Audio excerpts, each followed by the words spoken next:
क्या आपने कभी नोटिस किया है, हम मिडिल क्लास लोग जीते कम हैं और निभाते ज्यादा हैं। सपने हमारे भी बड़े होते हैं, लेकिन हर सपना ईएमआई, जिम्मेदारियों और लोग क्या कहेंगे के नीचे दब जाता है। और सबसे दर्दनाक सच, हम खुश कम सब ठीक है का नाटक ज्यादा करते हैं। तो आइए हम समझते हैं एक मिडिल क्लास व्यक्ति कितना स्ट्रगल करता है कि कोई सोच भी नहीं सकता है। एक छोटा सा घर जिसके दीवारों पर पुराना पेंट, कोने में रखी स्टील की अलमारी और उस अलमारी के ऊपर रखी फाइल जिस पर पापा की सैलरी स्लिप्स रखी हैं। पापा घर से सुबह 8 बजे निकलते हैं और शाम 7 बजे लौटते हैं। माँ दरवाजा खोलते ही पूछती हैं, आज बहुत थक गए क्या? पापा मुस्कुरा देते हैं, नहीं, बस थोड़ा काम ज्यादा था। पर सच क्या है, हम सब लोग जानते हैं, क्योंकि काम ज्यादा नहीं, जिम्मेदारियां ज्यादा हैं। बचपन से हमें एक ही लाइन सुनाई जाती है, बेटा पढ़ ले, जिंदगी बन जाएगी। क्योंकि पापा ने अपने सपने त्याग दिए, माँ ने अपनी इच्छाएं मार दी। क्यों? ताकि बेटा या बेटी कुछ बन जाए। मिडिल क्लास में पढ़ाई सिर्फ पढ़ाई नहीं होता, वो इज्जत का सवाल होता है। रिजल्ट वाले दिन घर में ऐसा माहौल होता है जैसे चुनाव का नतीजा आने वाला हो। 90% आए तो ठीक, 95% आए तो अच्छा, लेकिन 75% आए तो बस इतना ही पढ़ा था। पड़ोसी आंटी पूछती हैं, कितने नंबर आए? उनके चेहरे पर मुस्कान तो होती है, पर आंखों में तुलना। यहां बच्चों का बचपन रिपोर्ट कार्ड के नंबरों में मापा जाता है। मिडिल क्लास का सबसे बड़ा सपना सरकारी नौकरी, क्योंकि वहां सुरक्षा है, पक्का वेतन है, सम्मान है। इसलिए दिन रात वो एक ही कमरे में पढ़ाई करता है। दोस्त घूमने जाते हैं, फिर भी वो पढ़ता रहता है।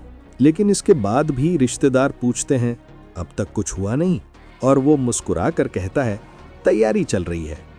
फिर पहली नौकरी मिलती है, पहली सैलरी आती है और वो सोचता है अब जिंदगी बदल जाएगी। लेकिन सैलरी आते ही घर का किराया, बिजली का बिल, माँ की दवा, छोटी बहन की फीस, और जो बचता है वो सपना नहीं, सिर्फ संतुलन होता है। उस दिन वो समझता है मिडिल क्लास में कमाना आसान है, लेकिन अपने लिए बचाना मुश्किल। फिर भी मिडिल क्लास का सबसे बड़ा डायलॉग क्या है? हम ठीक हैं। बैंक बैलेंस कम है, लेकिन हम ठीक हैं। पापा की तबीयत खराब है, फिर भी हम ठीक हैं। असल में मिडिल क्लास व्यक्ति रोता नहीं, सिर्फ सहता है, क्योंकि उसे सिखाया गया है मजबूत बनो। और मिडिल क्लास में माता पिता भगवान जैसे होते हैं, लेकिन कई बार उनकी उम्मीदें हमारी क्षमता से बड़ी हो जाती हैं। जैसे बेटा घर संभालना है, बेटी भाई का ध्यान रखना है। और वो बच्चा जो कभी खुद के लिए सपने देखता था, धीरे धीरे जिम्मेदारियों में घुल जाता है। फिर आता है सोशल मीडिया, जिसमें दिखाया जाता है किसी ने नई कार ले ली, किसी ने विदेश ट्रिप की, किसी ने नया घर लिया। और मिडिल क्लास व्यक्ति सोचता है, हम पीछे क्यों रह गए? और यही तुलना मिडिल क्लास को अंदर से तोड़ देती है। वो भूल जाता है कि हर चमकती चीज सोना नहीं होती। मिडिल क्लास व्यक्ति की लड़ाई गरीबी से नहीं होती, उसकी लड़ाई होती है सम्मान बचाने की, भविष्य सुरक्षित करने की, बच्चों को बेहतर बनाने की।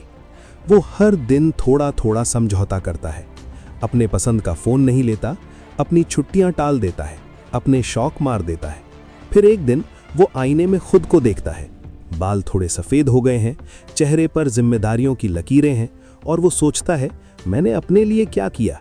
पर तुरंत ही जवाब आता है, परिवार के लिए किया, वही काफी है। मिडिल क्लास रोता नहीं क्योंकि उसे रोने की फुर्सत नहीं, वो टूटता नहीं क्योंकि उसे टूटने की इजाजत नहीं। वो हर दिन लड़ता है बिना शोर किए। अगर आप मिडिल क्लास से हैं तो आप कमजोर नहीं हैं, आप इस देश की सबसे मजबूत ताकत हैं। और आपको लगता है कि आपकी जिंदगी में स्ट्रगल है, तो याद रखिए आप अकेले नहीं हैं।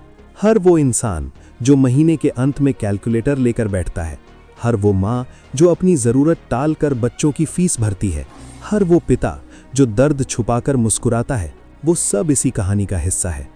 और अगर आज किसी ने आपसे नहीं कहा, तो मैं कहता हूं, आप हार नहीं रहे हैं, आप बस जिम्मेदार हैं।